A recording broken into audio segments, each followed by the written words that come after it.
अस्सलाम वालेकुम dear students. I hope आप अच्छे से होंगे, खैरियत से होंगे।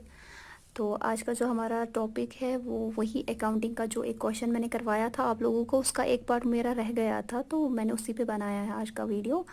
आज हम उसी क्वेश्चन को थोड़ा सा यहाँ पे डिस्कस करेंगे। यहाँ पे मैंने क्वेश्चन पहले से लिख के रखा है, करके रखा है, क्योंकि जब मैं साथ में लिखती भी हूँ और फिर यहाँ से वीडियो भी रिकॉर्ड करती तो जो वीडियो है थोड़ा सा बड़ा बन जाता है आप लोगों के लिए, ठीक है। इसलिए मैंने पहले क्वेश्चन को सीधे लिखा है यहाँ पे। अब मैं आपके साथ इसको डिस्कस करूँगी, ठीक है। सबसे पहले मैं आपको क्वेश्चन ही दिखाती हूँ। हमारा क्वेश्चन था क्या? क्वेश्चन हमारे पास ये था, mister x purchase goods for ₹40,000 of which 25% for cash. मतलब क्या है, मिस्टर एक्स ने गुड्स खरीदे हैं कितने में? ₹40,000 में, ठीक है। तो मिस्टर एक्स ने ऑब्वियसली किसी बंदे से ही खरीदे होंगे ना ये, मतलब जो हाँ फॉर एग्जांपल बी से खरीदे हैं ये गुड्स, ठीक है। तो हम यहाँ पे एज्यूम कर रहे हैं जो ये मिस्टर एक्स है, जो ये बिजनेसमैन है, इसने जो ये गुड्स खरीदे हैं ये किससे खरीदे हैं? इसने मिस्टर बी से खरीदे हैं, ठीक है। तो मिस्टर बी से इसने कितने में गुड्स खरीदे हैं? ₹40,000, ठीक है। तो उसमें से जो ये एक्स है इसने कितना परसेंट दिया है इसको? कैश 25%, ठीक है। मीन्स ₹40,000 में से आप लोगों ने मिस्टर बी को खाली अभी 25% ही दिया है, यानी 75% अभी भी देना है। तो यहाँ पे जो मिस्टर बी है ना ये आपका क्रेडिटर बन जाएगा यहाँ पे। क्यों? क्योंकि परचेज इज एन एक्सपेंस, तो एक्सपेंस की वजह से जो लाइबिलिटी अराइज, जो भी कुछ अराइज होता है ना उसको हम लाइबिलिटी ही कहते हैं। तो यहाँ पे जो लाइबिलिटी अराइज हुई है उसका नाम क्रेडिटर है, ठीक है। यानी मिस्टर बी जो मैंने अभी बोला, एज्यूम कीजिए वो बी जो है मेरा क्रेडिटर बन गया, लेकिन कितने परसेंट का? 75% का, क्योंकि 25% आप लोगों ने इसको दे दिया, ठीक है। और एक्सपेंसेस भी मेरे हुए हैं ₹10,000 के, जिसमें से मैंने ₹2,000 अभी स्टिल आउटस्टैंडिंग है, मतलब ₹2,000 आप लोगों ने अभी पे नहीं किए हैं इसमें, ठीक है। इसी तरह फिर सेल्स हुई है। सेल्स यहाँ पे आप ध्यान, जो मैंने यहाँ पे सोल्ड लिखा है ना, 80% ऑफ द गुड्स, ठीक है। मतलब जो गुड्स आपने खरीदे थे ₹40,000 में, इसमें से खाली कितना गया है अभी, यानी सेल कितना हुआ है? 80% ही हुआ है ना। मीन्स 20% अभी भी आपके बिजनेस में है, ठीक है। और जो गुड्स हम बेचते नहीं है, मतलब जो गुड्स अभी भी हमारे बिजनेस में रह जाते हैं उनको क्लोजिंग स्टॉक कहा जाता है। तो यहाँ पे जो 20% है ना वो क्लोजिंग स्टॉक है आप लोगों का, ठीक है। ये जो 80% की गुड्स है कितने में बेचे आप लोगों ने? ₹80,000 में, ठीक है, यानी सेल्स हुई है। तो यहाँ पे भी हम एज्यूम करते हैं जो मिस्टर एक्स है जब इसने खरीदे थे तब बी से खरीदे थे। अब जब ये बेच रहा है, सेल कर रहा है, ये सी को सेल कर रहा है, ठीक है। तो जब इसने सी को सेल किया तो सी ने इसको अभी कितना दिया है? 25% कैश दिया है, 75% ऑन क्रेडिट। मतलब ये जो सी बंदा है इसने मिस्टर एक्स को 75% अभी तक नहीं दिया, तो इसने कितना दिया होगा फिर? 25% ही दिया है इसने। 25% मीन्स 25% कैश दिया है, 75% अभी उधार पे लिया है इसने, ठीक है। यहाँ पे भी इसी तरह मिस्टर एक्स ने यहाँ पे उधार पे लिया था, यहाँ पे ये उधार दे रहा है, ठीक है। यहाँ से ये ले रहा था, जब मिस्टर परचेज किया था तब उधार लिया था, अब जब बेच रहा है, सेल कर रहा है, तब दे रहा है उधार, ठीक है। तो यहाँ से जो ये बंदा अराइज हो रहा है ना, इसको हम क्रेडिटर नहीं डेटर बोलेंगे यहाँ पे, ठीक है। ये जो सी मैंने अभी बोला, ठीक, तो यहाँ पे डेटर कहा जाएगा। ये तो मैं एज्यूम कर रही हूँ कि इसने बी से खरीदा है, सी को बेचा है, ठीक है, बस समझाने के लिए, ठीक है। तो इसी क्वेश्चन के बेसिस पे हम प्रॉफिट एंड लॉस अकाउंट बनाएंगे एंड बैलेंस शीट, या जिसको हम trading profit and loss account भी कहते हैं, ठीक है। और देखेंगे जो ये एक्रूवल कॉन्सेप्ट है ये कैसे अप्लाई होगा उसमें, ठीक। चलिए मैं आपको सीधे क्वेश्चन पे ले जाती हूँ। यहाँ पे जो क्वेश्चन मैंने ट्रेडिंग पी एंड एल यहाँ पे मैंने प्रिपेयर किया है, इसका फॉर्मेट होता है यहाँ पे date particulars amount, date particular and amount, ठीक है। इसको हम डेबिट साइड बोलते हैं, इसको क्रेडिट साइड। मतलब जो यहाँ तक ये पोर्शन है अमाउंट तक, इस वाली पोर्शन को हम डेबिट साइड बोलेंगे, और जो यहाँ से पोर्शन है इसको हम क्रेडिट साइड बोलेंगे, ठीक है। क्योंकि trading P and L account जो हमारा नॉमिनल अकाउंट होता है, तो रूल भी किसका लगेगा? नॉमिनल अकाउंट का रूल लगेगा। Debit all expense and loss, credit all incomes and gains. इसीलिए जितने भी एक्सपेंसेस होंगे वो इस साइड में दिखाए जाएंगे, और जितने भी इनकम्स या गेन्स आएंगी वो यहाँ पे लिखा जाएगा, ठीक है। तो सबसे पहले जो हम trading P and L start करते हैं ना, ओपनिंग स्टॉक आता है ऊपर, ठीक है। ओपनिंग स्टॉक हमारे पास है ही नहीं क्वेश्चन में, ठीक है, तो हम नहीं लिखेंगे यहाँ पे। ओपनिंग स्टॉक को हम ऐसे ही छोड़ेंगे। तो मैं सीधे स्टार्ट करूँगी कहाँ से? परचेजेस से। परचेजेस मेरे कितने हैं? ₹40,000। अभी आपने देखा क्वेश्चन में हम लोगों ने कितना खरीदा था, मिस्टर एक्स ने बी से कितना खरीदा था? ₹40,000।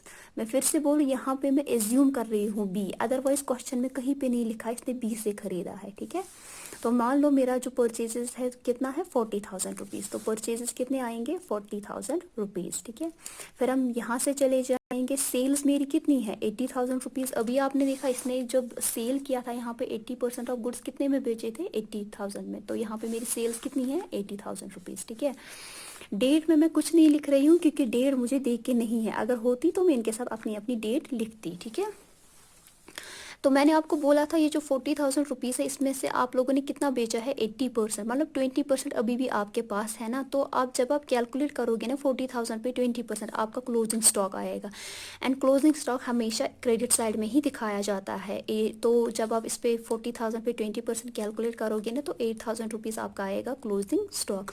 क्लोजिंग स्टॉक को हम क्यों दिखाते हैं यहाँ पे, क्योंकि बिकॉज ऑफ मैचिंग कॉन्सेप्ट। मैंने पहले ही बोला था मैचिंग हमें बोलता है कि एक रेवेन्यू को कमाने के लिए आपको कितने एक्सपेंसेस करने पड़े वो सब हमें दिखाना पड़ता है।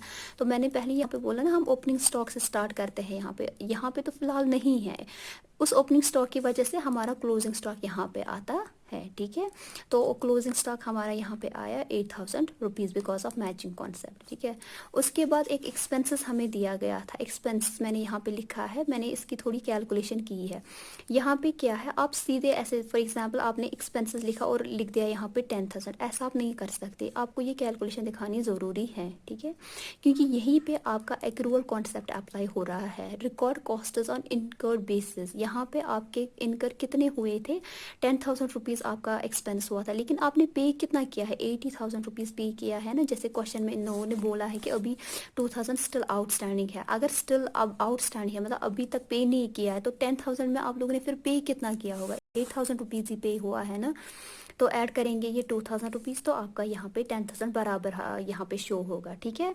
तो यहाँ पे आपका एक्रूअल कॉन्सेप्ट जो है ना अप्लाई हो रहा है, ये दिखानी ये कैलकुलेशन ज़रूरी है, क्योंकि जो हमारे यूज़र्स होते हैं जिनको ये profit and loss trading account चाहिए अपने डिसीजन के लिए, या जो हमारे मैनेजमेंट होते हैं उनको डिसीजंस लेने होते हैं, उनके लिए ये चीज़ ज़रूरी है। अगर आप सीधे लिखते हैं ना 10,000, तो जो भी बंदा इसको देखता उसको पता चल जाता कि आपने 10,000 पूरा का पूरा पे किया है। लेकिन जब आपने ऐसे लिखा तो अब उस बंदे को सीधे समझ में आएगा नहीं 2,000 रुपीज़ जो है अभी भी आउटस्टैंडिंग है, अभी भी पे नहीं हुआ है बिजनेस में, ये आपके लिए लायबिलिटी है अभी भी, ठीक है।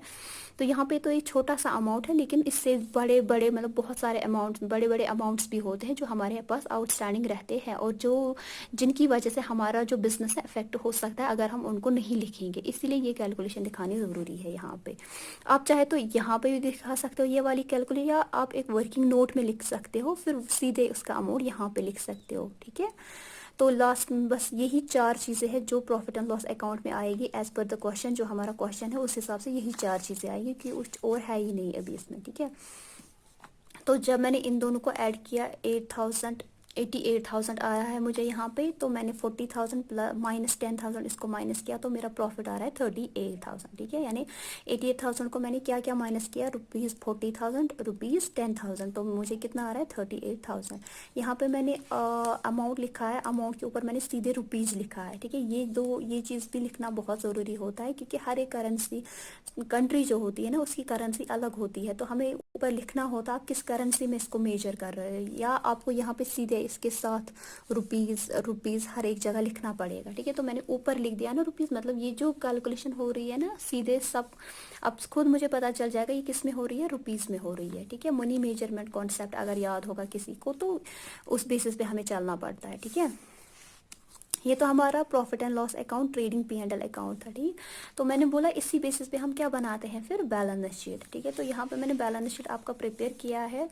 तो बैलेंस शीट के liability side and asset sides होते हैं, यहाँ पे डेबिट एंड क्रेडिट साइड नहीं होता, ठीक है। यहाँ पे लायबिलिटी साइड एंड एसेट, अगर हम डेबिट एंड क्रेडिट साइड यहाँ पे लिखेंगे ना मीन्स यहाँ पे एक रूल अप्लाई होगा जो कि ठीक नहीं है। तो यहाँ पे हम लायबिलिटी एंड एसेट साइड, यानी लायबिलिटीज को आप इस साइड में लिखोगे एंड एसेट्स को इस साइड में लिखोगे, ठीक है।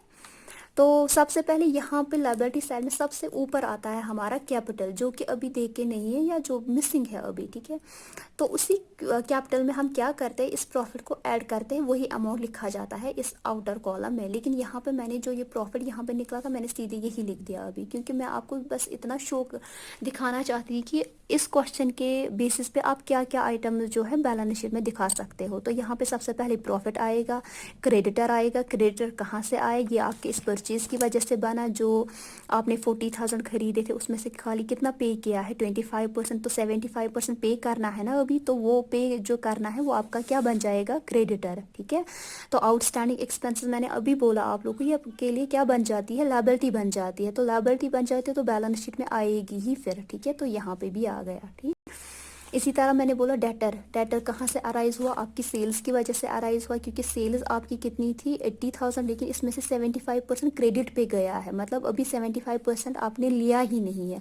तो वो जो बंदा है, जिस बंदे ने अभी तक पैसे नहीं दिए हैं आपको, वो क्या बन जाता है, आपका डेटर। ठीक है, जब आपको पैसे लेने होते हैं ना किसी बंदे से, तो वो बन जाता है आपका डेटर, और जब किसी को देने होते हैं वो क्या बन जाता है, आपका क्रेडिटर बन जाता है। ठीक है, और डेटर एंड क्रेडिटर हमेशा सेल्स की वजह से या परचेजेस की वजह से ही अराइज होते हैं। ठीक है, तो यहाँ से आपको पता चला आपका डेटर इतना है। फिर मैंने जो ये कैश यहाँ पे मैंने लिखा है 50,000, और नीचे मैंने लिखा है एज्यूम्ड। ये 50,000 मैंने यहाँ पे एज्यूम किए हैं आपको समझाने के लिए। ठीक है, मान लो मेरे बिजनेस में अभी जो पैसे हैं वो कितने हैं, 50,000 रुपीज़ है। अब मुझे इसमें थोड़ी पहले एडजस्टमेंट करनी पड़ेगी, तब जाके मैं इसको आउटर कॉलम में लिखूंगी। एडजस्टमेंट मैंने यहाँ पे दिखाई है। कैश मेरे पास 50,000 है, जो मैंने क्या किया है, एज्यूम किया है मैंने, मेरे पास है। ठीक है, तो 50,000 है, लेकिन इस 50,000 में से पहले वो वाला कैश चला जाएगा जो आपने पे किया है, 25% ऑफ 40,000 रुपीज़। ठीक है, क्योंकि जब आपने परचेज़ किया था तब आपने कितना कैश दिया था, उसको 25% दिया था ना, मतलब 10,000 रुपीज़ गए थे इस 50,000 में से। तो 50,000 में से मैंने 10,000 माइनस किया, तो आपका कितना रह गया, 40,000। मतलब आपके बिजनेस में अभी पैसे कितने हैं, 40,000। लेकिन जब आपने सेल्स की तब भी तो आपने 25% लिया था ना उस बंदे से। यहाँ पे आपने दिया था, लेकिन यहाँ पे आपने लिया है, रिसीव किया है, यहाँ पे पे किया था, इसलिए मैंने ये माइनस किया। जब आपने 80,000 का 25% कैलकुलेट किया, 20,000 रुपीज़ आ रहे हैं, तो 40,000 तो आपके पास ऑलरेडी थे, प्लस और हो गए कितने, 20,000। तो आपके पास कैश कितना है अभी, 60,000। वही 60,000 मैंने यहाँ पे आउटर कॉलम में लिखा है। ठीक है, तो ये मैंने जो 50,000 खाली एज्यूम किया है बस समझाने के लिए कि ये एडजस्टमेंट्स आप कैसे करोगे। ठीक है, जब भी आपको कोई एडजस्टमेंट आएगी उसको कैसे दिखाया जाता है। ठीक है, तो ये था यहाँ पे बस इतना ही करना था इस क्वेश्चन में। अब आप बोलोगे एक्रूवल कॉन्सेप्ट कहाँ पे अप्लाई हुआ, एक्रूवल यहाँ पे हम लोगों ने अप्लाई किया यहाँ पे। ठीक है, तो अगर आपने उस दिन का जो फर्स्ट पार्ट इस वीडियो का है, अगर आपने वो अच्छे से देखा हो तो आपको खुद समझ में आएगा हमने एक्रूवल कॉन्सेप्ट कहाँ पे अप्लाई किया। ये तो एक छोटी सी ट्रांजैक्शन है, एक ट्रांजैक्शन है। इसी तरह बिजनेस में बहुत सारी ट्रांजैक्शंस होती है जिनमें हमारा एक्रूवल कॉन्सेप्ट अप्लाई होता है, जहाँ पे हमें एक्रूवल कॉन्सेप्ट अप्लाई करना पड़ता है। ठीक है, आई होप आप सबको समझ में आया होगा ये कॉन्सेप्ट। ये मैंने पहले ही बोला था छोटा सा क्वेश्चन है अब, क्योंकि इसका हमने फर्स्ट पार्ट ऑलरेडी प्रिपेयर किया है, जो कि शायद 25-26 मिनट्स का वीडियो है। ठीक है, तो उसमें मैंने ये डिटेल आपके साथ डिस्कस किया। ये तो बस इसका न्यूमेरिकल पोर्शन था, न्यूमेरिकल कैसे करेंगे इसका। ठीक है, अगर आपको लग रहा है कि मतलब कुछ ऐसी टर्म्स है जो आपको नहीं पता, जैसे मैंने इसमें बहुत सारे वर्ड्स यूज़ किए, डेटर, क्रेडिटर मैंने बोला, मैंने आउटस्टैंडिंग बोला, अगर आपको पता नहीं है ये सब चीज़ें क्या होती है तो आप मुझे कमेंट्स में लिख दें, मैं आपको ये सब चीज़ें बताऊंगी। ठीक है, ये होता क्या है, क्योंकि जो मैं जिन स्टूडेंट्स को मैंने पढ़ाया उनको मैंने ये सारा कुछ बोला है कि डेटर किसे कहा जाता है, या ये क्रेडिटर कौन होता है, आउटस्टैंडिंग किसे हम बोलते हैं। ठीक है, वो सब कुछ मैंने डिस्कस किया है उनके साथ। या अगर आप किसी भी कोई और वीडियो बना, किसी भी लेक्चर पे वीडियो चाहते हो तो मुझे कमेंट्स में लिख दे, चाहे फिर वो 11th क्लास के लिए हो या 12th क्लास के लिए हो, या कोई आप जीएसटी के जो बेसिक कॉन्सेप्ट है उन पे आप अगर कोई वीडियो चाहते हैं तो आप मुझे कमेंट्स में लिख सकते हैं, मैं उस पर भी बना सकती हूँ। प्लस जो इनकम टैक्स हमारा है, या जो हमारा लॉ होता है, कॉर्पोरेट लॉ जिसको हम बोलते हैं, या लेबर लॉ वगैरह जो हमारा है, उस पर भी मैं अच्छा सा वीडियो बना सकती हूँ आप लोगों की। अब अगर आपको चाहिए तो आप मुझे कमेंट्स में लिख दें, मैं उनके लिए भी वीडियोस प्रिपेयर कर सकती हूँ। ठीक है, लास्ट में बस इतना बोलूँगी, wish you a very happy Ramzan. मुझे अपनी दुआओं में याद रखिए। अल्लाह हाफिज़।